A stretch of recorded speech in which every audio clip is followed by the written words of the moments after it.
In this video, we discuss the early discoveries of global climate change and the role of carbon dioxide. John Tyndall studied how the atmosphere and specific gases in the atmosphere absorb heat. He discovered that carbon dioxide, methane, ozone, and water vapor absorb much more heat than the atmosphere overall. From his studies, he concluded that, quote, without water vapor, the Earth's surface would be held fast in the iron grip of frost. Furthermore, he concluded in 1859 that carbon dioxide helped to regulate water vapor in the atmosphere and that the amount of heat absorbed by the atmosphere was dependent on carbon dioxide and water. Following up on Tyndall's work, in 1896, Svante Arrhenius, a Swedish scientist, showed calculations that if we double the atmospheric carbon dioxide levels, it would cause temperatures over time to increase by 5 to 6 degrees Celsius.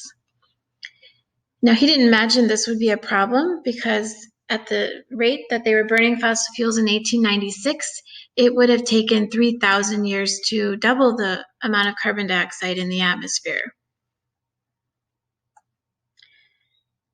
Progress seemed to slow in this arena from the early 1900s and even the late 1800s because of all the stuff going on in the world at the time, industrialization, war, disease, medical discoveries.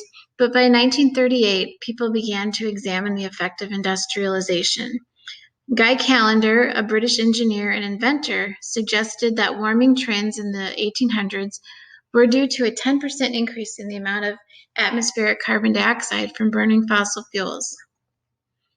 Again, this was not a concern to many folks because they assumed the oceans could absorb the carbon dioxide that was being emitted by industrialization.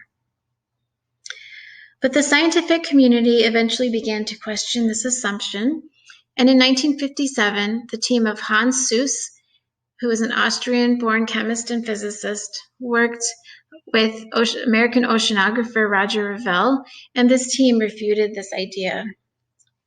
In 1957, Revelle and Seuss demonstrated that the ocean chemical buffering system prevents oceans from holding on to too much carbon dioxide. As a side note, Revelle was a professor and mentor to a young man named Al Gore, who took up the cause for global warming and also became Vice President of the United States.